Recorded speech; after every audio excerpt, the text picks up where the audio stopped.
સુરત શહેરમાં સમાવિષ્ટ થયેલ વરિયાવ ગામે લાગુ પડાયેલી ટીપી સ્કીમમાં કરાયેલી ભૂલો અંગે વરિયાવ ગામના લોકો દ્વારા સુરત મહાનગરપાલિકા કમિશનરને આવેદનપત્ર અપાયું હતું। સુરત મહાનગરપાલિકામાં હાલમાં જ વરિયાવ ગામ લાગુ કરાયો છે અને તેમાં ટીપી સ્કીમ નંબર 37 વરિયાવમાં તૈયાર કરાયેલા ભૂલો ધ્યાને લાવવા તથા યોજનામાં સુધારા કરવા સરકાર પાસેથી જરૂરી પરવાનગી લઈ પ્રિલિમિનરીનું જાહેરનામું રદ કરવા તથા યોજના ટીપીઓને પરત કરવા અંગે સુરત મહાનગરપાલિકાના કમિશનરને આવેદનપત્ર આપી રજૂઆત કરવામાં આવી હતી। અમે વરિયાવ ગામથી આવ્યા અને મ્યુનિસિપલ કોર્પોરેશનમાં આવેદનપત્ર આવ્યા છે।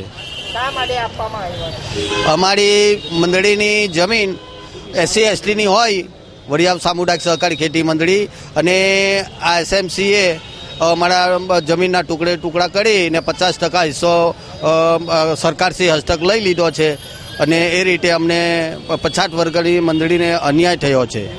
ગામમાં કેટલા ઘરો છે?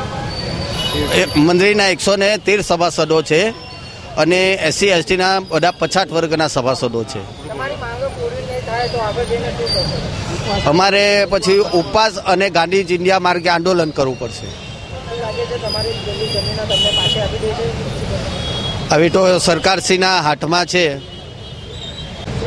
પરમાનંદભાઈ ગુલાબભાઈ પટેલ। શું આવેદન લઈને આવ્યા છો? અમે ટીપી 37 વરિયાવમાં ટીપીમાંથી જે કપાટો થઈ છે એની સામે અમારો અન્યાય છે અને એની સામે અમે એની લડત લઈને આવ્યા છીએ।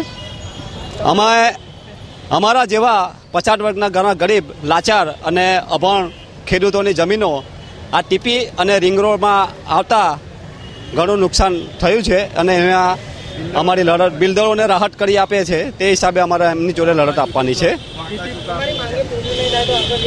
અમે આગળ આંદોલન ચલાવીશું અને આ અમારો હક મેળવીને રહીશું।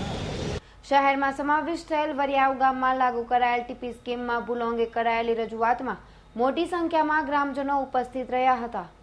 Bureau report S9 news Surat.